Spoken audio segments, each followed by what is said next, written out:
Hello students, in this video we are going to continue our chapter number 7 Indian economy. हम discuss कर रहे थे Indian economy before independence. 5 point तक हमने last video में पढ़ लिया था. Now we are moving to the next topic, land revenues. The East India Company got the rights to collect land revenues from the kings in India and with that also got the rights to collect land revenues from owners of farming land. जो east India company थी उनको एक right जो मिला हुआ था, उन्होंने collect किया था कि लैंड रेवेन्यू लेना है, ज़मीन के ऊपर जो है वो, जिस तरह से हम बोलते हैं वन काइंड ऑफ टैक्स जो है वो उनको वसूल करना है from the kings in India. And after that उनको एक राइट मिला कि वो ओनर्स ऑफ फार्मिंग लैंड्स, यानी कि जो लैंड को फार्म कर रहे थे उनके जो ओनर्स थे उसके पास से भी लैंड रेवेन्यू कलेक्ट करने का राइट उनको मिला. Later on, the British government collected land revenue from the farmers through the ज़मींदार. ज़मींदार जितने भी पहले के थे, जिनके पास ज़्यादा ज़मीन थी, ज़्यादा लैंड के वो मालिक थे, तो ऐसे जो ओनर्स होते थे, जो उनके थ्रू जो ओनर्स थे उनके पास से लैंड रेवेन्यू कलेक्ट करवाना भी उन्होंने स्टार्ट किया. The government punished the farmers who failed to give revenues by confiscating their land by charging fines and so on. अगर कोई फार्मर है जो लैंड रेवेन्यू नहीं पे कर पाता, वो फेल हो जाता है, तो गवर्नमेंट जो है उनको पनिश करती है और उनकी जो लैंड होती है उनको ज़ब्त कर लेती है, वो वापस से ले लेती है. By charging fines and so on, उसके ऊपर फाइन चार्ज करके उनकी ज़मीन जो है वो गवर्नमेंट जो है, ब्रिटिश गवर्नमेंट, वो ईस्ट इंडिया कंपनी जो है वो ले लेती थी. Land revenues were as high as half of the produce of farmers. Farmers की जितनी भी प्रोड्यूस होती थी उसके हाफ से भी हाई जो थे वो लैंड रेवेन्यूज़ थे. कब? Before independence of India. Next is high rates of taxes. According to Dadabhai Naoroji's calculation in 1876, the rich paid about 8% of the national income as taxes, while the Indians who were poor were made to pay 15% of the national income as taxes. According to Dadabhai, जिन्होंने calculation की थी 1876 में, कि जो rich person थे उनको 8% अपनी national income के जो है वो टैक्स पे करने हैं, और जो पुअर पर्सन है उनको नेशनल इनकम के 15% जो है वो टैक्स पे करने हैं. तो यहाँ पे टैक्सेस के रेट थे वो हाई थे. Next is high rates of excise and customs. High excise was collected on माचिस, sugar, steel and silver and all such commodities. High excise यानी कि जब भी कोई माचिस या तो फिर शुगर, स्टील और सिल्वर, ऐसी जो कमोडिटीज़ थी उसके ऊपर हाई एक्साइज ड्यूटी थी. Through salt was easily available in India, the British termed as illegal the production of salt by Indians on sea shores and the monopolized salt trade, imported salt to India by levying high custom duties and thus made it an expensive commodity for poor Indians. क्योंकि India में जो है वो salt easily available हो जाता था, तो British company ने क्या किया, सॉल्ट के प्रोडक्शन को इलीगल जो है वो बना दिया. जो इंडियन सी शोर्स और शी के ऊपर जो भी सॉल्ट को प्रोड्यूस करते थे, तो ऐसी जो प्रोसेस थी उनको उन्होंने इलीगल बता दिया. और क्योंकि उनको मोनोपोलाइज्ड, यानी कि उसकी मोनोपोली उनके हाथ में ले ली कि वो ही इसको प्रोड्यूस कर सकते हैं और उसका ट्रेड कर सकते हैं. फिर उन्होंने क्या किया, सॉल्ट को प्रोड्यूस करवा के उनको मोनोपोलाइज्ड करके इंपोर्ट करना चालू किया. Imported salt to Indian by levying high custom duties, और इंपोर्ट करना चालू किया ताकि हाई कस्टम ड्यूटी उसके ऊपर वो लाद सके. एंड दस made it an expensive commodity for poor Indians. और उन्होंने फिर क्या कर दिया, जो इजीली अवेलेबल आइटम थी, जो इंडिया में इजीली अवेलेबल हो जाता था सॉल्ट, वो पुअर जितने भी इंडियन थे उनके लिए एक्सपेंसिव कमोडिटी उन लोगों ने बना दी. The protest against the high excise duties on salt, Gandhi started the salt satyagraha with the Dandi march. और इसके अगेंस्ट जो है, जो सोल्ट के ऊपर हाई एक्साइज ड्यूटी होती थी उनके अगेंस्ट गांधी जी ने एक सत्याग्रह स्टार्ट किया था, सोल्ट सत्याग्रह, दांडी मार्च के साथ. High duty up to 15% were imposed on cotton clothes export from India so that Indian cotton industry received a setback. High duties यानी कि बहुत ही हाई टैक्सेस चार्ज होते थे कॉटन क्लॉथ के एक्सपोर्ट पे, ताकि इंडिया को जो है वो कॉटन इंडस्ट्री बढ़ सके, इंडिया की कॉटन इंडस्ट्री जो है वो उनका जो सेल है, प्रोडक्शन है, वो बढ़ सके। Where is the cotton cloth imports from Manchester in England came to India at much lower import tariffs of only about 2.5%।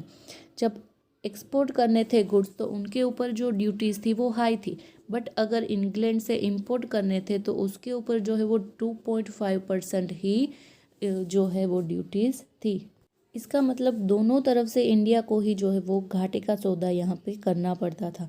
The British wanted to export India's long staple cotton to England and sell its manufacture cloth in India. In British जो है वो चाहता था कि India के जो long staple cotton है वो इंग्लैंड में मैन्युफैक्चर क्लॉथ इन इंडिया करके वहाँ पे बेचा जाए। Thus, India's raw material were exploited so that British industry could thrive at the cost of Indian industry। क्योंकि इंडिया का कॉटन अच्छा था और वो लोग हाई प्राइस में बेचते थे, तो यहाँ पे जो इंडिया की इंडस्ट्री है, इंडियन इंडस्ट्री, उसकी कॉस्ट जो है वो बढ़ती गई और उसका फ़ायदा किसको होता गया? ब्रिटिश इंडस्ट्री को। Next is industrial policy. The period from 1750 to 1830 was the period of industrial revolution. ये जो पीरियड था 1715 से लेके 1830 तक, वो पीरियड था इंडस्ट्रियल रिवॉल्यूशन का, यानी कई अलग अलग तरह के चेंजेस यहाँ पे आए। The British government adopted a policy that made the Indian investor loss confidence in. British government ने ऐसी ऐसी पॉलिसीज़ बनाई जिसकी वजह से जो इंडियन इन्वेस्टर्स थे उनको अपने इन्वेस्टमेंट का ऊपर जो कॉन्फिडेंस था कि उनको फ़ायदा होगा, वो यहाँ पे लॉस होने लगा। The development of Indian industry was lopsided in character in the sense that only some light and consumer goods industries were started and no attention was given to the machine manufacturing and heavy engineering and heavy chemical industries and other basic and key industries। यहाँ पे जो development of India था उनके ऊपर जो है industries, वो उनकी जो लोप्सिडेड यानी कि अनइक्वल जो कैरेक्टर थे, जो डेवलपमेंट था और जो इंडस्ट्री का जो क्लासिफिकेशन था वो यहाँ पे असमतोल, जिसको हम बोलते थे अनइक्वल डिस्ट्रीब्यूशन, यहाँ पे किया गया था। और यहाँ पे only some light and consumer goods industry ही स्टार्ट की गई। यहाँ पे सिर्फ लाइट एंड कंज्यूमर गुड्स, छोटे छोटे जो भी इन्वेस्टमेंट होते थे, वही ऐसी इंडस्ट्री ही यहाँ पे स्टार्ट की गई। जो बड़ी बड़ी फैक्ट्रियाँ होती थी, जो मशीन मैन्युफैक्चरिंग की हो या फिर हैवी इंजीनियरिंग की हो, हैवी केमिकल इंडस्ट्रीज़ की हो या फिर अदर कोई भी बेसिक एंड की इंडस्ट्री, मेन इंडस्ट्री जो होती है, उनको कोई भी अटेंशन नहीं दिया गया। The policy was to send raw material from India to Britain and sell goods made in Britain to India। यहाँ पे सिर्फ ऐसी ऐसी पॉलिसीज़ उन्होंने एस्टैब्लिश की कि इंडिया के जो रॉ मटेरियल है वो ब्रिटेन जाएगी और वहाँ पे मैन्युफैक्चर गुड्स करके फिर ब्रिटेन में ही उसको सेल किया जाएगा। इसकी वजह से जो इंडियन इन्वेस्टर्स थे उनको कुछ ज़्यादा फ़ायदा नहीं होता था। Next is economic exploitation. In order to benefit their own economy, the East India Company and later the British government adopted policies which exploited India resources and promoted British industries। Indian agriculture was also exploited by high land revenues। East India company ने ऐसी ऐसी policies बनाई जिसकी वजह से India की जो economy है वो एक्सप्लोइट कर सके, इंडियन इकोनॉमी को जो है वो एक्सप्लोइट यानी कि उसका शोषण करते थे। जो इंडियन रिसोर्सेज थे उनका शोषण करते थे और अपनी जो ब्रिटिश इंडस्ट्रीज़ हैं उनका जो है वो प्रमोशन करते थे। इस वजह से इंडियन एग्रीकल्चर, जो कि मोस्ट पॉपुलर जो यहाँ पे फील्ड था कमाई का इकोनॉमी के लिए बेस्ट, वो वहाँ पे एग्जाम्पल था एग्रीकल्चर, वो भी उन्होंने एक्सप्लोइट कर दिया बाय हाई लैंड रेवेन्यूज़। जो हाई लैंड रेवेन्यूज़ वो कलेक्ट कर रहे थे, उनकी वजह से जो एग्रीकल्चर की एक्टिविटी थी वो भी स्लो हो गई, डिक्रीज़ हो गई।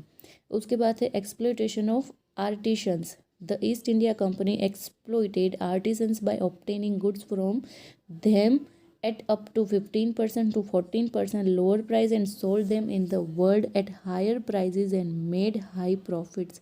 आर्टिशंस, यहाँ पे जो कारीगर होते थे, जो एक्सपर्ट होते थे, आर्टिस्ट होते थे, उनके पास से वो क्या करते थे, 15 to 40% लोअर प्राइस में जो है वो गुड्स परचेस करते थे और उसके बाद उनको हाई प्राइस में पूरे वर्ल्ड में सेल करते थे और हाई प्रॉफिट वो लोग कमाते थे.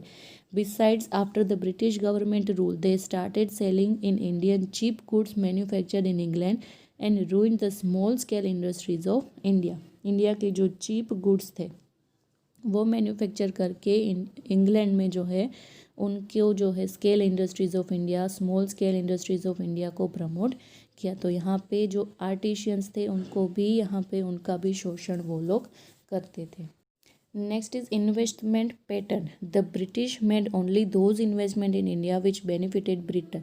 ब्रिटेन के लिए जो भी बेनिफिशियल था वैसे ही इन्वेस्टमेंट यहाँ पे इंडिया में वो लोग करवाते थे. For example, railway and road networks were created to help movement of raw materials and goods for their industry. Railway और रोड नेटवर्क भी उन्होंने इसीलिए स्टार्ट करवाए ताकि उनका जो रॉ मटेरियल है वो उनकी इंडस्ट्री के लिए काम आ सके. Investment in education was made to educate personal to run the British administration and Indian were prevented from getting technical education. यहाँ पे एजुकेशन भी उन्होंने इसी वजह से चालू किया. इन्वेस्टमेंट इन एजुकेशन भी उन्होंने इसी वजह से चालू किया ताकि एजुकेट हो के जो पर्सन है वो ब्रिटिश एडमिनिस्ट्रेशन के लिए हेल्पफुल हो सके. और यहाँ पे टेक्निकल एजुकेशन उन्होंने स्टार्ट नहीं किया ताकि इंडियन जो है वो टेक्निकल एजुकेशन को ना ले सके. They started colleges from medicine and civil engineering in India for their benefit. और उन्होंने चालू भी किया तो उनके बेनिफिट के लिए ही इंजीनियरिंग और मेडिसिन की जो सिविल इंजीनियरिंग कॉलेज थी वो उन्होंने चालू की. They needed civil engineers for public work department in India in Britain. India में और ब्रिटेन में सिविल इंजीनियर्स की उनको ज़रूरत थी ताकि वो पब्लिक वर्क डिपार्टमेंट को चला सके. इसीलिए उन्होंने इंजीनियरिंग कॉलेज भी स्टार्ट की. They did not promote studies in science and technology in India. Science and technology में उनको जो है वो उनका एजुकेशन उन्होंने प्रमोट नहीं किया. दस they made selective investment in India. इसलिए उनको जो है वो इंडिया में सिलेक्टिव इन्वेस्टमेंट पॉलिसी ही इन्होंने स्टार्ट की. तो यहाँ की इन्वेस्टमेंट पैटर्न भी उसी तरह की थी बिफोर इंडिपेंडेंस, जिसकी वजह से ब्रिटिशियन जो थे वो उन्हीं में इन्वेस्ट करते थे जिनके रिजल्ट में उनको ऐसे पर्सन मिले जो उसी को काम आ सके, उन्हीं के लिए ब्रिटिश गवर्नमेंट के लिए ही हेल्पफुल हो सके. तो ये जो टॉपिक था वो था इंडियन इकोनॉमी बिफोर इंडिपेंडेंस. उसके बाद जो है next topic is payment burden. Various payments were made to British from India's income besides huge salaries of British personal. जितने भी ब्रिटिश पर्सनल थे जो उनके एडमिनिस्ट्रेशन में काम करते थे उनको जो पेमेंट किया जाता था वो किससे किया जाता था? इंडिया की जो इनकम थी उनकी इनकम में से, इंडिया की इनकम में से ह्यूज सैलरीज दी जाती थी ब्रिटिशियन पर्सनल को जो उसके में मेंबर्स थे या तो फिर उसमें कोई भी हाई डेजिग्नेशन पर थे, उनको सैलरीज इंडिया के पैसों से दी जाती थी. There include home charges. यहाँ पे होम चार्जेस भी इंक्लूडेड होते थे. There was a huge amount of money which India paid towards administration, maintenance of the army, war expenses, pensions to retired officers and other expenses accrued by Britain towards maintenance of her colony. यहाँ तक कि personal को उनके home charges भी दिए जाते थे. तो यहाँ पे बहुत ही बड़ी अमाउंट में मनी जो है वो पे किए जाते थे. इंडिया जो है वो पे करा था एडमिनिस्ट्रेशन के लिए, मेंटेनेंस ऑफ आर्मी के लिए, वॉर एक्सपेंस के लिए, अगर रिटायर्ड ऑफिसर को पेंशन देना है तो वो, और अदर एक्सपेंस जो भी अक्रूड किए जाते थे by Britain towards the maintenance of her colony. They were known as home charges and were paid for almost entirely by India. जितने भी होम चार्जेस थे वो entirely by India यानी कि इंडिया में जितने भी लोग थे वो ये पे करते थे.